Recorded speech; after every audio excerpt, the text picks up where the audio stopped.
Hello everyone, and welcome to the Google Calendar How to Create an Appointment tutorial.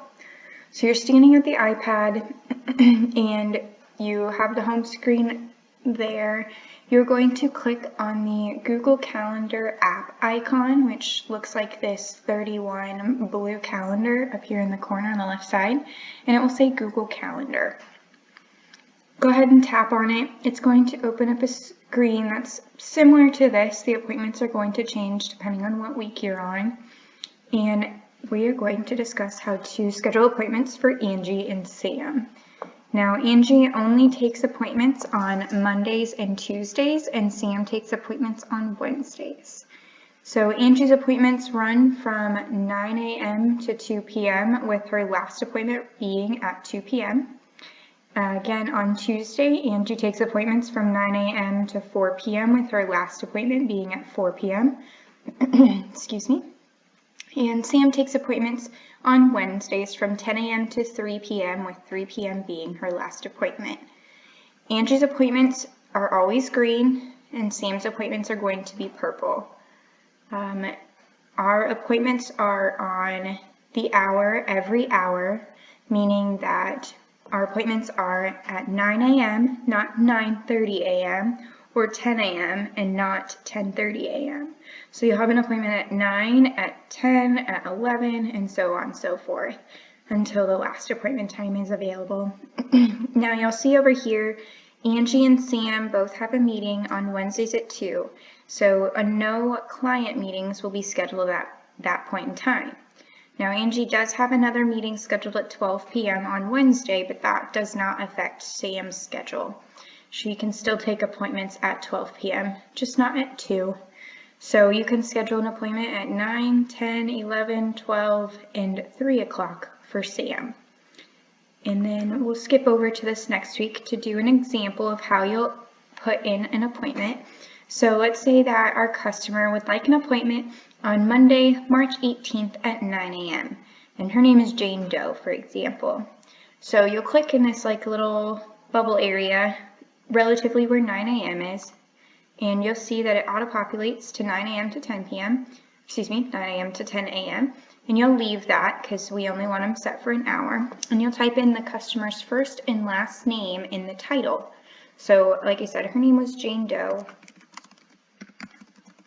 And then, like I said, note the time that it is and the date. And then you'll come over here to this calendar icon and you'll click on the Color Gardens Market drop-down box. And this will open up to the different calendars that we have set up that you can make changes to. So this is on a Monday, so this appointment will be with Angie. So you'll click on Angie's meetings. And then you'll click on More Options before you click Save. When you click More Options, it takes you to a screen that looks like this. And here you will be adding in the location, the customer's phone number, the email, some notes about the meeting, and then your initials, just to name a few things. So the important thing that you need to add is obviously the location. So generally people meet at the homeowner's house. So Jane Doe, we're going to be meeting with her. Let's say that she lives at 4240 South Coddington. Now, the nice thing about Google is it auto-populates the address for you. It saves you so much time so you don't have to type in the whole thing. So you'll just click on it or tap on it and it will finish the address for you. Make sure to verify that that address is correct. Sometimes the address might change to Ozark, Missouri. You need to make sure that it is for a Lincoln, Nebraska address. If otherwise noted, maybe it's a Hickman or a Rotha address, and that's fine. Excuse me again. Come back down to this calendar icon and make sure that it's stuck with Angie's meetings and the color is green. As long as you change it in that first screen, you shouldn't have to change it here, but sometimes technology can do some funny things with us. So in this add description box, you're going to be typing in the customer's phone number, and then you're going to be typing in the customer's email address. And then any information that you feel is necessary to put here regarding the appointment, it can be simply put as the customer is looking for advice for their front yard, or the customer wants a full landscape design. It is helpful to put as much information here as possible, because then the designer can be well prepared for the meeting ahead of time, and it just shows that we care about our customers when we do meet with them. So here I'm just going to put information regarding the appointment, and like I said, we'll just do advice for front yard. And then the last thing that you'll put in this is going to be your initials. And this is simply so we can trace back to the original appointment maker if something doesn't show up correctly, like maybe the address does go to Ozark, Missouri, or maybe the phone number is just not working and we need to change the appointment. Then we'll get a hold of the person who originally made the appointment to hopefully jog your memory to see what the correct number is. When you are completely done with adding a description and you verify that the address is correct, just make sure that the date is correct up here at the top. So we're looking at March 18th, 2019, and her appointment is going to run from 9 a.m. to 10 p.m. 9 a.m. to 10 a.m.